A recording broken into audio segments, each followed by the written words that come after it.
Good morning, Vikings fans, or past fans. This is Morning Joe's, morning spelled M-O-U-R-N-I-N-G. I am Joe Johnson, owner of purplePTSD.com, VikingsTerritory.com, host of the Purple Journal podcast. I am here with the other Joe in Morning Joe's, Mr. Joe Oberly, who writes for the same sites. He's also the editor of those sites, and he writes for the Sports Post. He also happens to be on the Purple Journal podcast with me. Good morning. What's good about it? Nothing. Yes. And we have a special guest, Mr. Luke Braun, who is on the Luke Braun. Purple Journal podcast with us. He writes for Purple PTSD, Vikings Territory. He also co-hosts the Pocket Protectors podcast. So this is really more of a morning Purple Joe's Journal, I guess, is a good name for the show. And Luke is a roving reporter. 2 away games for the Vikings this year, and he's been at them both. Are you going to Philadelphia next week, Luke? I would never attend a game in a hostile country. Yeah. That's a war zone. I'm not that kind of reporter. It's dipping in flak jacket. It'd be, it just says press on it. No, I'll just be like Brian Williams and lie and say I went. Molotov cocktails going off behind him. He's in a war zone. He's sitting there. This is Luke Braun reporting. Well, clearly the Vikings had a game last night. Removing any emotion or bias from it, it was a very entertaining game. And we've said that a couple times this season. We also, I think, said the same thing about the Packers game. And entertaining in almost like an arena football way, with over 1,000 yards of offense between the two teams. You know, going back and forth. The Rams had multiple touchdowns and plays over 50 yards. It was reminiscent of the Eagles game in that regard. It's fun how they jumped right out of the gate. The offense went right down the field and scored.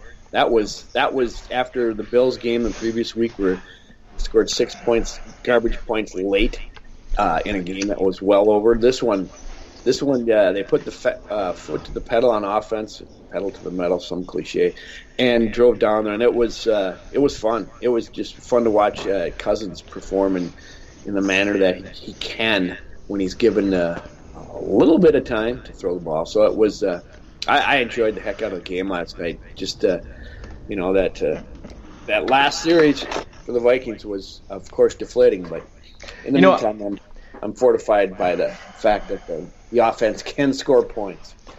Yeah, and after that first touchdown, I was watching the game with some people, and I said, now all the defense has to do is show up. Let's go. And how many times did they punt last night? Twice?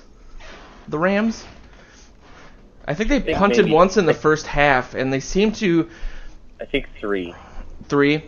Even if they had tied up the game, it didn't... Maybe it was the crowd or the fact that they had so many huge plays, but it never felt like, to me, they had a chance to win this game. Even if it went to overtime, it was just... For whatever reason. They did work themselves back into a chance, though. It did feel like that. I know what you're talking about, but they did work themselves back into it. What did you think of the whole thing, Luke? I'm kind of with having been Johnson there. Here. It really felt like once we were, it was I think 31-20 or something like that. It really just felt like, all right, maybe we can keep up a little. But they had just kind of gotten too many instances of they went down and got a touchdown, we only got a field goal, and we just couldn't quite keep up with the onslaught, and it really felt like that last drive was borrowed time anyways. Yeah, and they got lucky with the missed field goal. That changed the how the game looks. I said this off air, Luke, before you were on the call. But I overheard a couple of. I went to go buy some energy drinks before the show, and I heard some Vikings fans at the gas station, and they blamed the game on Cousins because he fumbled. And the guy said, all the money and draft picks we put into this offensive line, and I wanted to backhand him. And I interjected and said, Cousins has thrown the ball over 100 times the last 2 weeks. That's insane. I mean, they're paying him a lot of money, so you don't feel bad for him. And it worked this week. It didn't necessarily work against the Bills. They didn't get him to pay him to hand off. I want to start talking about the game. Well, first, I want to hear what it was like being there. It looked like the crowd was, it was interesting last year. We talked about this on the Purple Journal podcast a lot, since Luke, if people aren't aware, lives in the greater Los Angeles area, and it seemed like the people in LA weren't completely ecstatic about having the teams back. There was reports of more fans from other teams being at games and everything, but it seems like that's changed for obvious reasons. The Rams look like Kurt Warner, Greatest Show on Turf level good on offense. Because they wore the throwback jerseys. Yeah, that's true too.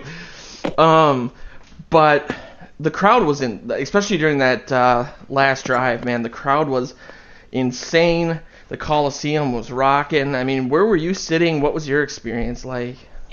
Yeah, so I actually think there might have been more Vikings fans there than Rams fans. They mentioned a lot of Vikings fans. They mentioned that on TV during that last drive, but they said they're being drowned out by the Rams fans. There were a lot of Vikings fans, and it's possible that Vikings fans actually outnumbered them, but I think as the game wore on and the Rams just kept scoring and just kept looking so electric and fun, the Rams fans just got this energy that you can't match with the away team. Well, and they finally showed up, those late arriving Rams fans. You guys got a lot of stuff going on in LA, right? Can't get to the game. It's also the Coliseum. This will get fixed with the new stadium. The Coliseum is hell to get into. So if you don't get your ticket checked and go in, if you're tailgating up until 20 minutes before kickoff, you're going to miss the first drive. How many people fit in there? It holds 100,000. That's what I thought. But there's these narrow tunnels, and the gates aren't very efficient. It was built in the 80s. It's just not very good crowd control. So you get these huge crowds outside of the game, and and then you'll see the extra point on the first Vikings drive. If you look at it, there's going to be a whole bunch of empty seats and stuff.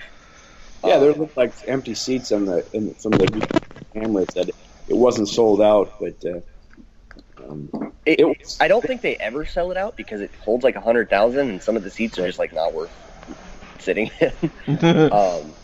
But yeah, it got pretty crowded. By the end of the first quarter, everybody had filed in, and then it was probably as crowded as I saw when I went to the Rams playoff game last year, the wild card game against the Vikings. Rams fans better get on board. I mean, my goodness, what a team they've got out there. I mean, the defense is something else. And you got an offense. I mean, Jared Goff last night looked like wow.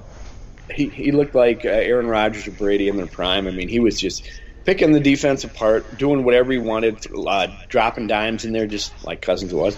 And he ends up with a perfect passer rating. 5 touchdown passes, 4 in the first half. 465 yards passing. It's incredible. The guy was, you knew he was going to get better.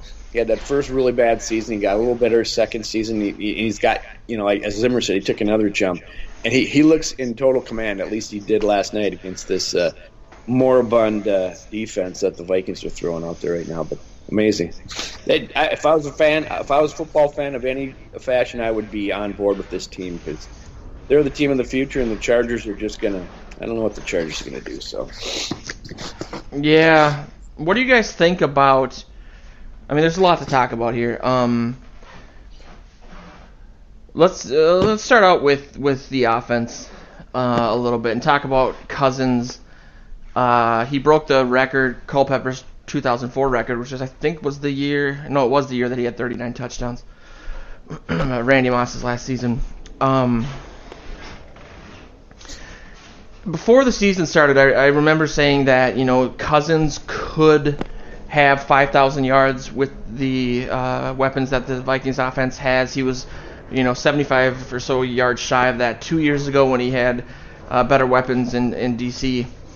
And I said that, but that's if he goes over 5,000 yards, that isn't necessarily a good thing, because that could imply injuries or inefficiency at the running back position.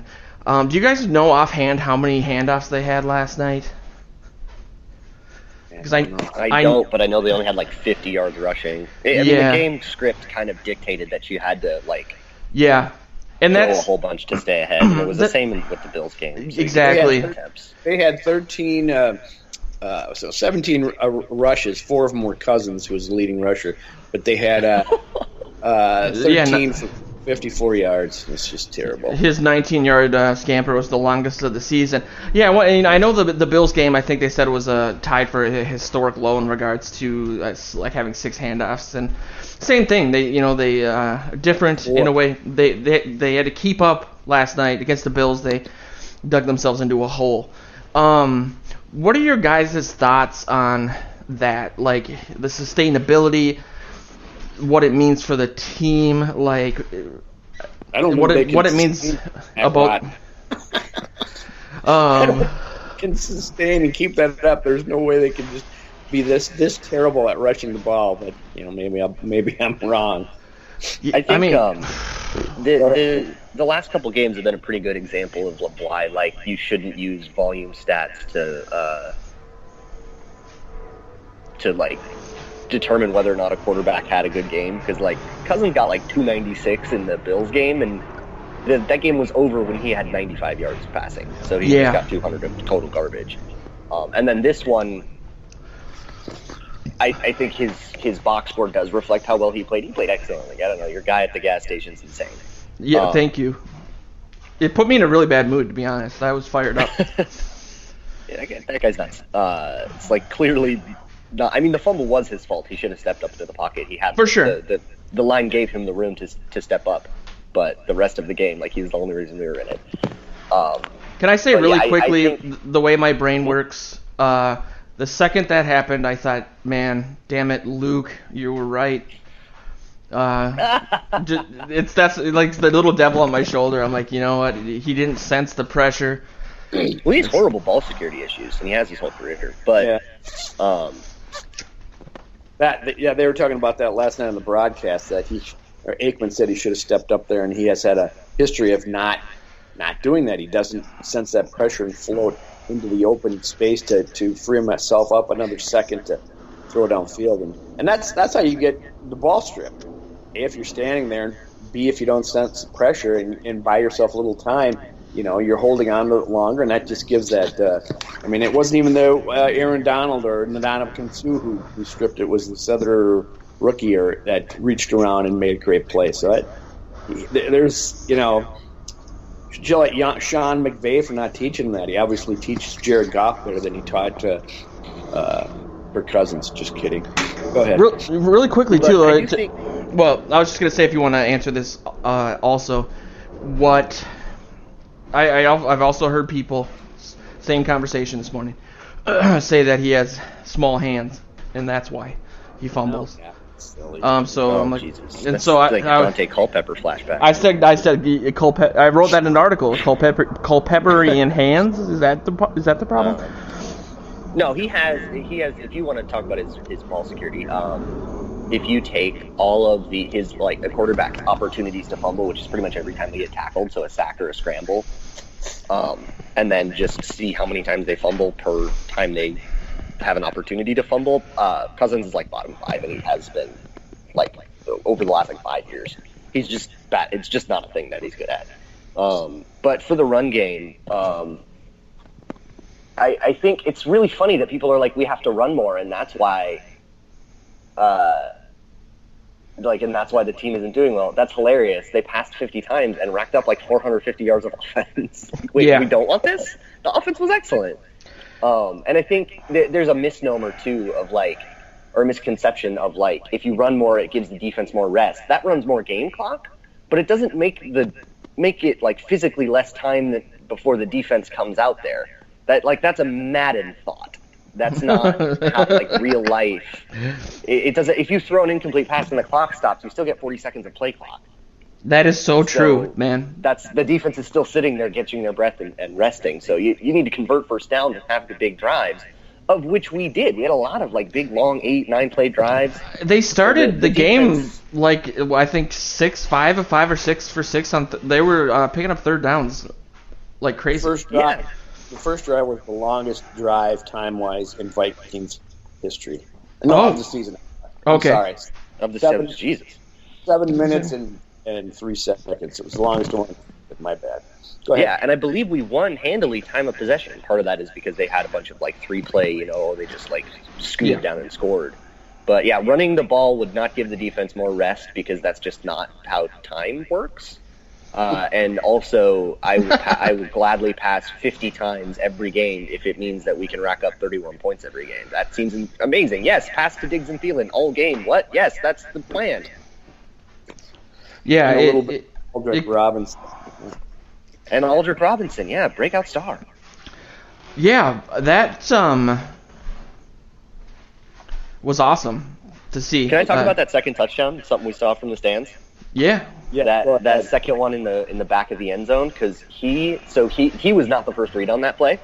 No. And what we saw, it was who? Rudolph? Yeah. And we were kind of in the corner of the other end zone ish. So we were kind of looking at it almost from like the end zone view, like from behind. And we saw that Rudolph, he could have thrown to Rudolph, but Robinson just dusted someone, and Cousins actually declined an open Rudolph so that he could go for the touchdown because he saw how open Aldrick Robinson was. It was an excellent route and a really good read. Do you foresee him getting, I know Treadwell sort of can't, with the bar that we have set for Treadwell, he had a good game. He had that drop that the announcers were basically saying, how much longer is Zimmer going to tolerate this, and so on and so forth. But do you foresee, I know we talked about this before on Purple Journal podcast, that clearly he's a different type of receiver than like Robinson, in regards to size, in regards to how he fits into this offense. Do you foresee them maybe moving, like bringing Robinson more into the offense and limiting Treadwell's looks as he gets more familiar with the offense, or do you still think that it's going to stay kind of the same way it is now, just because they kind of do two different things? I intimated that in my story last night, although I have to put a caveat out there about my game wrap. I was drinking a couple beers last night in fear that it might be a terrible result, but so you can't hold me on all of that. But I was saying, Treadwell made a couple nice catches last night. He actually got more game time and snaps and targets than I anticipated he would. But then he had another big drop, and so with Aldrick Robinson emerging and 2 targets, 2 touchdowns, and perhaps getting up on the speed of the offense, I think we're just going to start seeing it going. Start skewing towards Robinson and less towards Treadwell. I think, for how much they talked about last night on the broadcast about how bitter Zimmer is with Treadwell and how frustrated he is that he puts him out there and needs something. He keeps making dropping passes that are easily caught. The one he dropped last night wasn't even in that much traffic, and you just can't have that. Especially in a game like this when it's going to be a shootout that's running up and down the field. You can't have receivers dropping passes, And to answer your question, long story short, or the opposite, I think we're going to start see him phasing out and going towards other people. Yeah, I think the kiss of death here, and you could argue that was Treadwell's best game of his NFL career. For sure. Right. Like 5 passes. I missed the drop because I was in the bathroom, so I don't know how bad it was, but I think the kiss of death for Treadwell is that Aldrick Robinson lined up both inside and outside. Okay. We kind of thought he was a speedy slot guy because he was short, but they did line him up outside. And they actually, DiFilippo does a great job of shuffling the receivers around. I love what he does there. He'll split everyone wide and everyone in the slot. And it usually can create some weird one-on-one mismatches, which gives you an opportunity to do some of the stuff. The Rams on the other side did a really good job of pulling that off against us, and that's why some of those big plays happened. But, Robinson's ability to line up inside and outside, and even Treadwell lined up in the slot a couple times, which is crazy. But I think that coupled with, Robinson just stepping up, part of the reason the whole preseason and training camp and stuff that I was like, well, Treadwell's wide receiver 3 is because everyone else stinks. Like, Kendall Wright didn't make the team, and then you got, Coley, who's no longer on the team. That was his competition.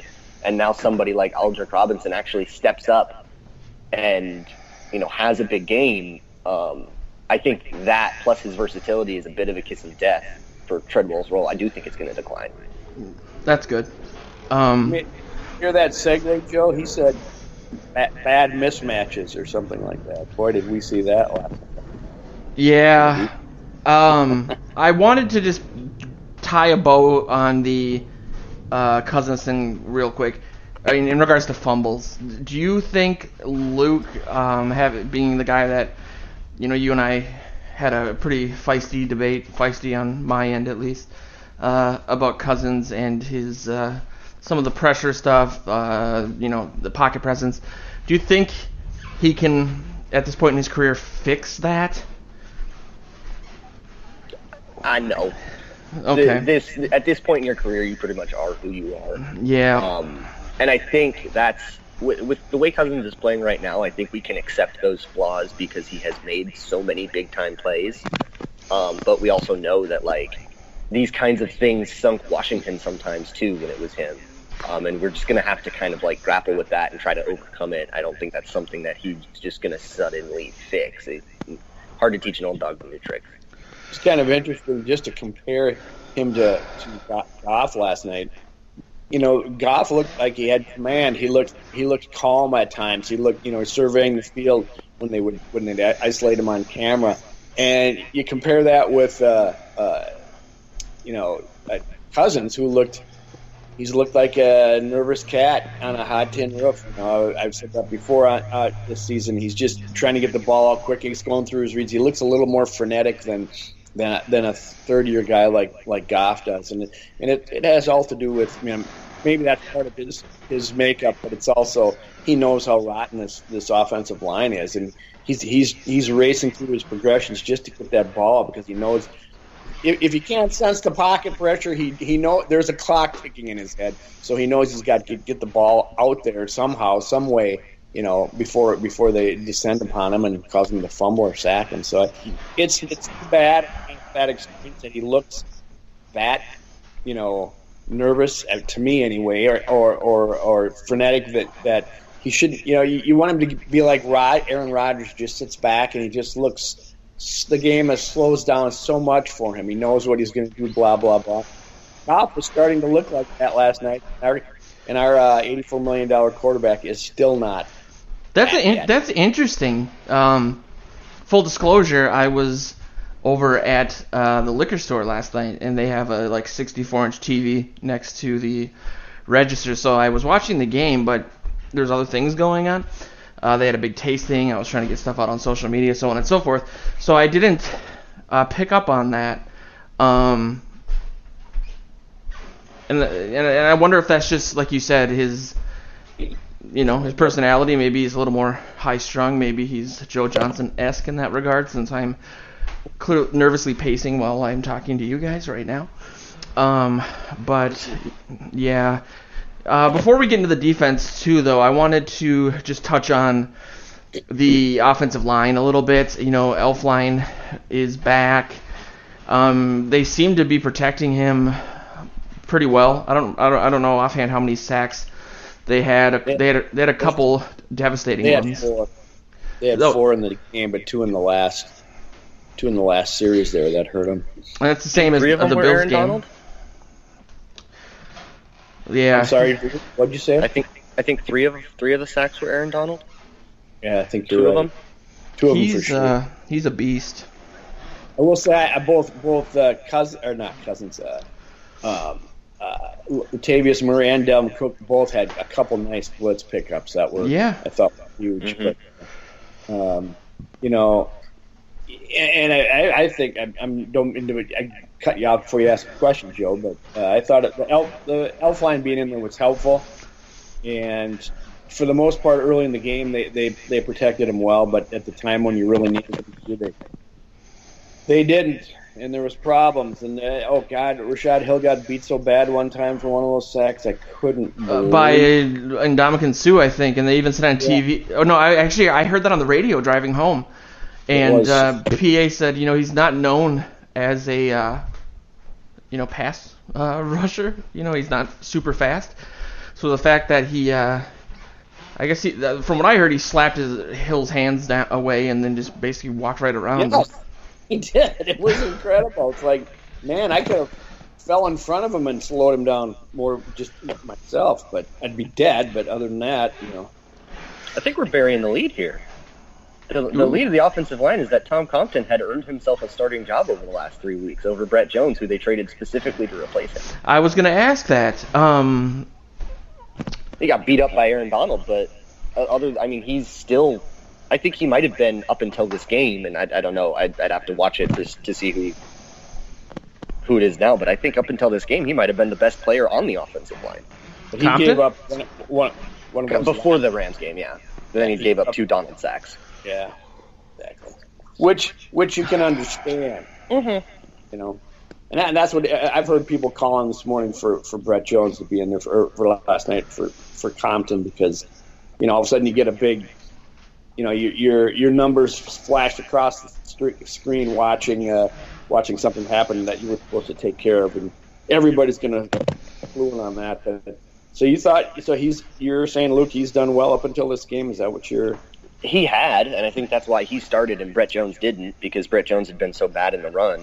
Also, shout out to Vikings territory writer Nick Olson, who is currently tweeting out PFF information about pressure, which came out. Apparently, Cousins was under pressure on 46% of his dropbacks, which is a lot. So that really adds an element of impressiveness to his performance. Remmers, Elfline, and Compton were the biggest offenders, which makes sense because they were going up against Donald and Suh. Yeah, how do you guys feel about the line in general? If you had to give it a grade thus far, what would it be, Luke? Like a C-. Okay. It hasn't been a catastrophe. It was kind of a catastrophe in the Bills game, but everything was. I guess the Bills, though, they pressure-wise, I wrote that in one of my articles. They've been pressuring quarterbacks 49% of the time. And, oh wow. Yeah, somehow. Yeah, I think the run blocking is abysmal. I give the run blocking an F-. It's clearly holding the offense back and making it so that they can't run in situations when, in 3rd and 3 or 3rd and 2, you want to be able to run that. It's actually better to run that. And not being able to trust your offensive line is hampering the offense in those situations. But the protection's been okay. It's been bad for a couple weeks in a row now, so maybe we can be concerned, but it's also kind of things are still shuffling around and still kind of finding themselves. I think we had a couple players playing hurt too. Remmers was on the injury report all week. Reef almost didn't play. So hopefully with 10 days to get healthy, they can pull it together and just get back to average. That's all you need. Speaking of getting back to average, what the F is going on with the defense? I just looked on Twitter. Somebody made a missing poster. It said missing poster. Vikings defense, if found, contact Mike Zimmer. I really am interested in what you guys think is the core issue, whether it's the guys are playing a little undisciplined, they're not or if it's a player-based thing or if it's a scheme thing, and teams have found a crack in the veneer of this, double A gap blitz system that Zimmer seems to be running. There was some glaring stuff, missed assignments. It seemed like with Anthony Barr with those 2 touchdowns, or Trey Waynes got beat a few times. Mackenzie Alexander. I think you could say there's individual players that are not performing at the level they did last year, but at the same time, it seems like astounding that a team that is very talented, obviously, but still was able to put up, that many 50-plus yard touchdowns against this number 1 defense from last season. It's basically the same guys with technically better, Everson Griffin notwithstanding. They didn't get any pressure, at all, which part of that is, you miss Everson Griffin, but also I kind of wish that Joseph had been more disruptive, even though nose tackles don't usually get pressure. And I don't think Daniel Hunter got as much as he usually does. He did get the nice sack, though. I'm going to lead towards scheme and personnel. First, personnel, you got Trey Waynes, who's left 3 of the 4 ball games, holding up with first a knee, then an ankle, and then a concussion. So that guy's getting beat up, and he's not himself. The way the line, I think, was scheme, I just can't see the linebackers being as bad as they've shown thus far this season. Barr and even Kendricks, here they are coming home. You thought they're going to have great games, and Barr is being, this is Sean McVay looking at what's happened with the Vikings linebackers thus far. They got out schemed against the 49ers. I think Jimmy Graham had his way with them up in Green Bay, and this week you saw Anthony Barr chasing 3 guys into the end zone with a football in their hand. So it's and even Kendricks, to me, I think he just looks bigger and slower this year for some reason. I don't get it. This is a guy who was everywhere making tackles his previous 3 seasons, and now you hardly hear his name called, and you hardly see him on screen from time to time. When you do, he just looks old and slow. I don't get it. I guess the biggest problem for me is Anthony Barr. I don't know if they're just exploiting. They have found the hole in the defense, and they know how to beat Zimmer's defense. I think that's part of it, and I think he's got to make some changes because this is ever since the Saints game last year. This elite defense is chasing people around, either out of position or out schemed, and it's completely frustrating to every Vikings fan. I think the issue, and the good news about this is that you can fix it, but the bad news is that if you don't, there's no way to overcome it with something else. But the issue is communication. These guys are not communicating the way they did last year. And I think, if you look at the Saints and Eagles games, I think that was a different group of personnel getting beat in a different way. They were making the choices that they were coached to make, and then teams did a good job of taking advantage of what those decisions are. Mm-hmm. But now they are constantly blowing coverages. They're constantly blowing their alignments. I think a couple of those plays with Barr and coverage, those big ones, he was not supposed to be on a wide receiver. I have a really hard time believing that was plan A. I think thought that's that supposed too. to be a safety. There was the one, I think it was to either Cooper Kupp or somebody else, but it was a big long touchdown, and they came out in 21 personnel, or it might have been 12, with a running back and 2 tight ends. And then they split all the tight ends out wide and switched a slot receiver inside, and it confused the alignments, which is the point of that whole dance, right? You're supposed to get them confused and find a mismatch. But I think in that scenario, it's got to be, put Harrison Smith or Sendejo on the big, tiny fast slot receiver, not Anthony Barr, who will never ever keep up with that person. I think if you look back to last week, there was a touchdown on a post wheel concept, which is all over the Bills' tape. So it's really inexcusable that they were this unprepared for it. But they faked a screen, and both Kendricks and Mike Hughes went for it. They both went for the running back. Nobody covered. I believe it was the tight end, and it was wide open for a touchdown. So these are preseason mistakes. And I think a lot of it has to do with Mike Hughes just not reading the plays correctly. And he's also having a similar problem with Trey Waynes early in his career where he's lining too far off, and it's a difficult task. We talked about this in the offseason too. It's a difficult task to learn that offense as a rookie, and especially learning in the slot. There's just a lot of mistakes being made from that. Now that's fixable, right? You can get better chemistry that's supposed to get better over time, but until it does, it's going to cause more big plays, more big giant blown assignments, and ultimately for this defense to not look very good. I wonder if that's why you talked about the safety issues. They mentioned that at the broadcast last night, that the long touchdown to Cup where who went with Barr covering him, and he had no chance. He was coming across the middle. He'll never get that. Yeah, they said that should have been some safety help there, they thought. And I wonder if that's why we saw Jaron Kerr so much in the second half and late in the game, because maybe they took Zendejo out of there. I don't know. I can't remember. But I think they might have put him in at nickel once they lost Waynes, because they were kind of out of – I think they needed to put Hughes on the side, and then Rhodes went out of the game. I think he was playing corner again. Where's George Ialoka? That is a very good question. I think he reads plays better than Zendejo. Zendejo on that Cup touchdown, he decided to double cover Cooks. He was playing free safety there, and I think he's supposed to read that and take which route he thinks is the deep one. And he went and helped. I think it was Rhodes with Brandon Cooks, who was already covered by Rhodes, and then there was just no stopping it. So if you had a gun to your head, would you say?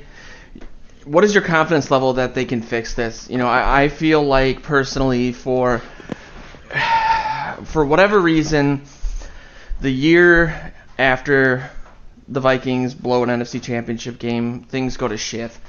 And I don't know if it's just the fact that mentally these guys, got exposed during the Eagles game, and they haven't gotten their, that feeling back or that confidence back. I just personally feel that for these guys at this point to be making these mistakes is damn near inexcusable. It's just for all of the money they put into this team and everything and all of the expectations, for, like you said, preseason mistakes on the stage that they had last night, or the Bills game, which we didn't really have a chance to break down on Purple Journal podcast. They obviously had a hole, but having a guy who was playing his first start rush for 2 touchdowns, it doesn't feel like the same group of guys as last year, and it is. So the longest question ever is, do you think that they're going to be able to fix it? Or do you think that something is just one of those things where they lost their mojo? They're just not communicating the way they used to. There was actually a lot of interesting ink spilt in the 2017 season on the Vikings and how they communicate. And how well they could, if there was emotion, how well everybody, Eric Hendricks could wave his hand and 3 players knew exactly what that meant. And they were so in sync that they could always be in the right spot and be assignment sound. I think losing Terrence Newman, who I don't think he should have made the team because he was obviously way too slow. But losing him, hurts. And losing Brian Robeson, those veterans who, you could always trust to be assignment sound, even if their ability had kind of declined, and replacing them with, Stephen Weatherly, who I thought had a reasonable game, but, couple him with, Mackenzie Alexander, who's never been great at that, Mike Hughes, who's still learning things, and it just throws the whole machine out of whack. And again, over time, you can expect that to get better, but unless they really drill it and really, really work to pull out of it by, the time they kick off against the Eagles, it's not going to get better soon. Right? Yeah. It's tough to watch. And, I would tend to agree with Luke. I mean, he talks there is some change in personnel going on there, and that's how they talked. I mean, that's how Cousins talked about this offense in camp. He says, when he would make a call, the defense would make a hand motion or something, and they would make the shift right in. When he'd make a call at the line, the defense would pick it up, and they'd all shift and go where they're supposed to be. And they're out of sync now. I mean, even Harrison Ford, Harrison Smith, who was defensive player of the week or some the first week. He played well, but as Luke pointed out back then, there were some things he got lucky with. But anyway, he is not. You've not seen much from him other than chasing around, maybe trying to patch up holes, and that's now they're going to start getting into the mode where everybody's trying to do everything out there, and Zimmer's defense is predicated on everybody doing their own job. So Zimmer is the guy who can fix it, but I don't see it happening anytime soon. Hopefully, the schedule mellows out a little bit here for them, and they can come home and start playing like they should again. But something's got to change because it is so different from where they had been. And with that in mind, I mean, me being a pretty hyperbolic person, the article I wrote yesterday was that the game was a must-win. I meant that. I explained it. It wasn't clickbaity completely, but I can see how it might have been interpreted that way. I just wanted them to show up and to show that they were some semblance of the team that we've discussed from last season, or even against the 49ers, for example. I feel like the offense clearly did that. The defense did not. So I feel like the article I was going to write last night, and I'm glad I didn't, because this is why I don't do post-game shows, because I'll end up saying things that I regret. It was just going to be the dream is over, act accordingly was going to be the headline. How do you guys? You sent that to me, Joe. I didn't pick that one up. I didn't want to quite go that far. I was a little upset last night. I'm not going to lie. It was really angry. Where do you guys, I think I know the answers to this, but do you guys feel like this is a team that still has a shot and they just need to tune up a little bit? Like you said, maybe get some less amazing opponents to go against on the road, back to back?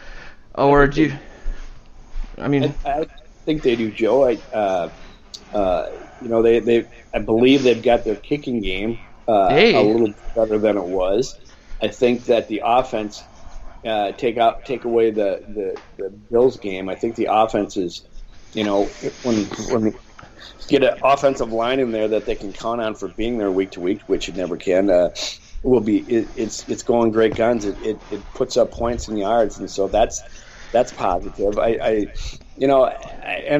put the opportunity on Zimmer to fix what's going on the defense, to respond to what's happening, and the schedule does get a little bit better. I mean, it's very possible in these 2 weeks the Vikings are sandwiched by the two teams that are going to be in the NFC Championship.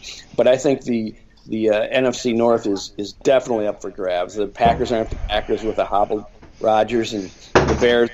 The Bears can be exposed, other than you have to watch out for their defense, and the Lions are still up and down. So no, I think they can respond and turn it around. Do I think they're a shoe-in to win the rest of their games and go back to the NFC title game? Not so much, but should we tell people that our little bet that we started last night? No, we can, if you want. That was made under influence of alcohol, by the way. So yeah, asterisk. I said 7-8-1 in a text to Joe last night. I believe you said 9-7-1, and then we're betting on a gnome. Or a gnome for that, and the idea that's even 9-7-1. I said 9-6-1. 6-1. Yeah, we're good at math. Yeah, I mean the division, clearly is in play, but there's just so much to fix. It feels like it's a nightmare. But I did want to touch just a little bit on before we transition on the defense on the Bills game. Mainly, I saw a lot of people talking. I'll toss this to you, Luke, about the Achilles for this defense is mobile quarterbacks. Josh Allen had those 2 rushing touchdowns. Joe and I discussed this earlier this week, that it felt like maybe sometimes they had a spy on them, sometimes they didn't. Outside of we don't need to really discuss anything else since a lot of those talking points were covered, the fumbles and whatnot. But do you feel like that's also a problem that this defense has? And if so, how can they fix it? Mobile quarterbacks. Mobile. Yeah, I mean, the way to fix that is to just put spies on more often. But that aren't Anthony Barr. I mean, Barr is fast enough usually to make those plays. But yeah, it's. I wonder what happens with these contracts. The other issue too is you have to play contain against mobile quarterbacks. So you would have to then instruct like Danielle Hunter and Stephen Weatherly to not bull rush into the quarterback, to just like sit back, and then that reduces your ability to get pressure, which is part of the difficulty in dealing with mobile quarterbacks. It's what we did against the Packers, wrongly in my opinion, because it was obvious that Aaron Rodgers couldn't run like he usually could. But that's the way to fix it, and I think when we have players like Barr and Wayne that aren't playing well or can't stay on the field, you have to adjust the things you're doing scheme-wise. Right now, you're pretty much stuck with the 53 you got, right? And I hate that I'm saying stuck with it as if they're a bunch of bad players. They're a bunch of players we know historically to be good, but if they're not playing well, you have to, take drastic measures like playing contain or like, putting a spy on the quarterback, which hurts you in coverage. You have to take those measures, and I think right now Zimmer's been a little bit too slow to do that. He's either waiting till halftime to do it, which I do think the defense has played a lot better in second halves than they have in first halves. But yeah, it's you have to, I think, maybe be a little bit more reactionary.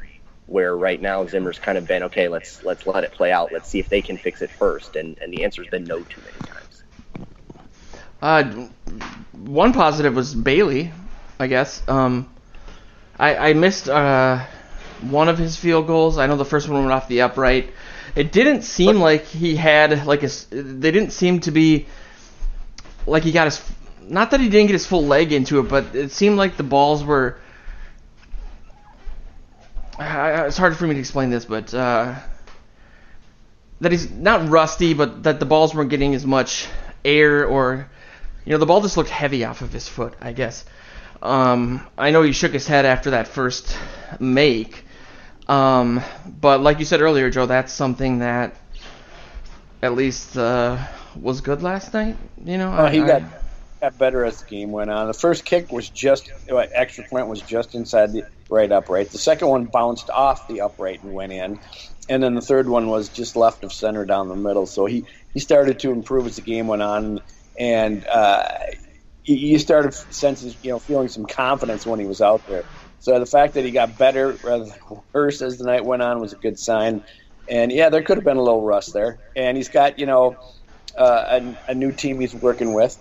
And they also had we should bring up the fact that the long snapper Kevin McDermott, with his pinky finger knocked out or caught in somebody's face mask, so he lost that and had to be replaced by David Morgan. But he came back though, didn't he? Yes, he did. It almost caused them a block punt, but they weathered through it. And I thought it was interesting for the punter. He moved up to like 6 yards away from the snapper because Morgan wasn't able to probably get it back to his usual spot, and that's why they almost blocked that one. I thought that, I didn't know they would do something like that. I thought that was interesting, but I think as time went on, he's only going to get better. He's a kicker that's used to probably kicking inside because he's been down in Dallas, and there were some guys cramping up, so maybe the air was heavy last night. Luke, maybe give us a weather report. And it was beautiful. They said on TV that it cooled down, but it made me think, man, they need some Revitalite. How's that for a sponsor? Hey! Yeah, that was cool, though. I mean, that reminded me of Ronnie Lott, who lost a finger back in the day and kept playing. But yeah, the fact that we're talking about the silver lining of the kicking game depresses me to no end. Has there been any updates in regards to Everson Griffin? I don't want to harp on that at all. Seems to be a lot of misinformation out there. He put out a statement on Instagram, basically saying, I'm sorry for everything. I put it to this super polished PR statement, saying, I will come back on the field a better person, a better player, but I have no timeline for that. So he's addressed it on Instagram. He's back into the world of civilized society. But I think out of the hospital. The fan base, I think, has been really, really respectful, and I love that. I agree. I think that's great. They've been amazing. I've seen people on Twitter changing their avatars to the green mental health ribbon, and it says "Beat the Stigma," and it's just really cool to see people band together for a player that they love so much. Yeah, I love that. But I have no idea when he'll be back.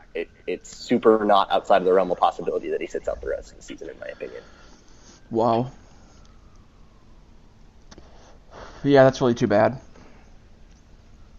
Yeah, it's a tough deal all the way around, Hopefully I just wish him the best. He's a great guy, and he's a great player for the team, and he's struggling with a very serious issue, and sounds like he's trying to address it. The team is, push him in that direction to get it taken care of, and they're going to support him, and so I think he'll turn it around. I'm very hopeful. Yeah, it's amazing how all-encompassing that can be, and people say stuff like, "What's he got to be depressed about? He's a millionaire." I heard that from a couple people this week. As somebody who's dealt with like depression and anxiety, I don't think people really understand just how it can take over your entire life. It affects everybody regardless of station. So I think it's great that most people at least are supporting him. Getting into predictions, since we didn't do a Purple Journal podcast, we could maybe shoehorn that in here. I'm sure that, I don't know, Luke, if you put that out there this week on Twitter for our followers at all, the over-under stuff. I'm sure people, in regards to the Bills game, I don't think most people picked the Vikings to lose.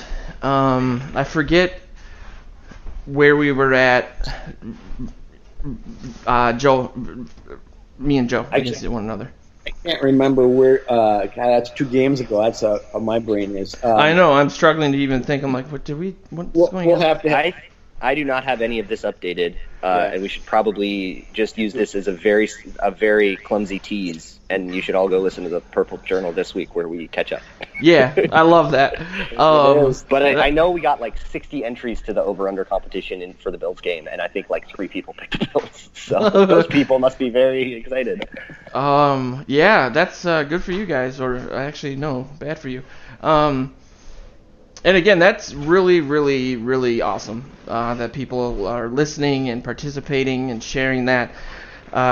We announced the winners on Twitter. I'm sending out the first round of gnomes today. So check in Purple Journal Podcast. We record live on Wednesday nights, usually around 8:30, 8:45. We'll usually put out the timing on social media beforehand. I am working on a page on both sites that encompasses all of the shows that we have now, since we have 4 to 5 shows, depending on how regular one of them is, under the Purple Territory Radio Network. So that should be done, I'm hoping, early next week. There's a lot of tech stuff going into that.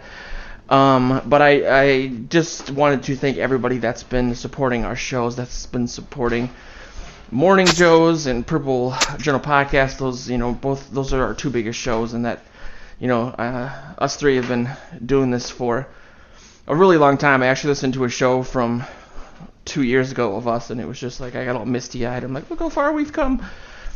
I'm 50 years old instead of what I really am. No, okay. But yeah, look, I like your morning voice. Your morning voice sounds more. I know, man. It's real. I'm a little gravelly. I was yelling. I was making noise when we were on defense. You're like a baritone all of a sudden. That's nice.